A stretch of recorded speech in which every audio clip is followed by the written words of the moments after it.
अगर आपको 5 दिन तक नहाने से रोका जाए तो आप रुक जाएंगे? मुझे आपके जवाब का अंदाज़ा है, लेकिन अगर कोई शख्स 50 साल तक ना नहाए तो बिल्कुल दुनिया में ऐसा शख्स भी था जिसने खुद को 50 साल तक पानी से दूर रखा, यानी नहाने से इनकार किया। वो समझता था कि नहाने से वो बीमार होगा और चल बसेगा। लेकिन इत्तेफाक देखें, जब गांव वालों ने उस गंदे शख्स को ज़बरदस्ती नहलाया तो वो कुछ माह ही जिंदा रह सका। ईरान के जनूबी सूबे फारस के गांव देशगा में अम्मू हाजी के नाम से मशहूर शख्स पूरी दुनिया में एक अलग पहचान रखता था। अम्मू हाजी 94 साल की उम्र में इंतकाल कर गया है। अम्मू हाजी ने शादी नहीं की। उसका असल नाम क्या था किसी को पता नहीं, जो 50 साल तक ना तो नहाए और ना ही मुंह धोया।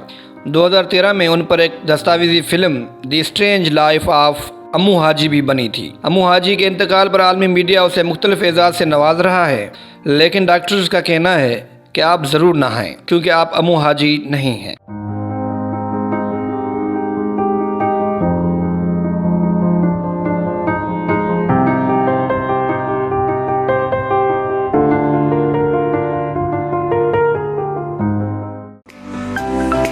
To watch more videos, please subscribe to our YouTube channel and click the bell icon.